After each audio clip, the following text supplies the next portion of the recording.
اللہ تعالیٰ نے رزق کے 16 دروازے مقرر کیے ہیں اور اس کی چابیاں بھی بنائی ہیں۔ جس نے یہ چابیاں حاصل کر لی وہ کبھی تنگ دست نہیں ہوگا۔ پہلا دروازہ نماز ہے۔ جو لوگ نماز نہیں پڑھتے ان کے رزق سے برکت اٹھا دی جاتی ہے۔ وہ پیسہ ہونے کے باوجود بھی پریشان رہتے ہیں۔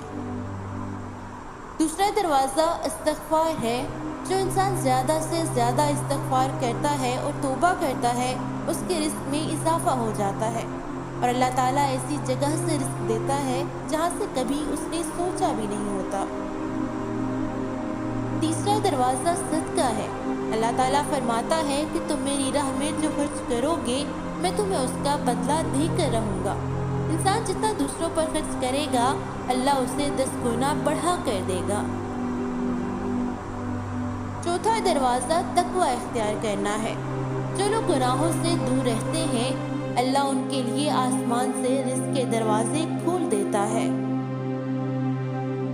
پانچواں دروازہ کثرت نفلی عبادت ہے۔ جو لوگ زیادہ سے زیادہ نفلی عبادت کرتے ہیں اللہ ان پر تنگ دستی کے دروازے بند کر دیتا ہے۔ اللہ تعالیٰ کہتا ہے کہ اگر تو عبادت میں کثرت نہیں کرے گا تو میں تجھے دنیا کے کاموں میں الجھا دوں گا۔ لوگ سنتوں اور فرضوں پر تو توجہ دیتے ہیں لیکن نفلی عبادت چھوڑ دیتے ہیں جس سے رزق میں تنگی ہوتی ہے۔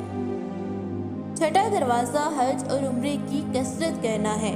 حدیث میں آتا ہے حج اور عمرہ گناہوں اور تنگ دستی کو اس طرح دور کرتے ہیں جس طرح آگ کی بھٹی سونے چاندی کی میل کو دور کرتی ہے۔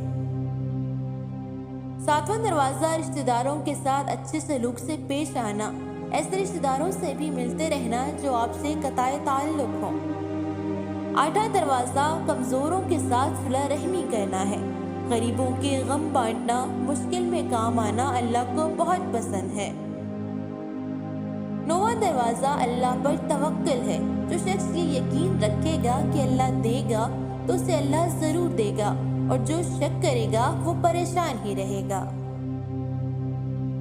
10واں دروازہ شکر ادا کرنا ہے۔ انسان جتنا شکر ادا کرے گا اللہ تعالیٰ رزق کے دروازے کھولتا چلا جائے گا۔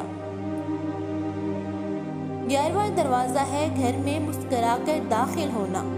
مسکرا کر داخل ہونا سنت بھی ہے۔ حدیث میں آتا ہے کہ نبی کریم صلی اللہ علیہ وآلہ وسلم نے فرمایا، اللہ فرماتا ہے کہ رزق بڑھا دوں گا جو شخص گھر میں داخل ہو اور مسکرا کر سلام کرے۔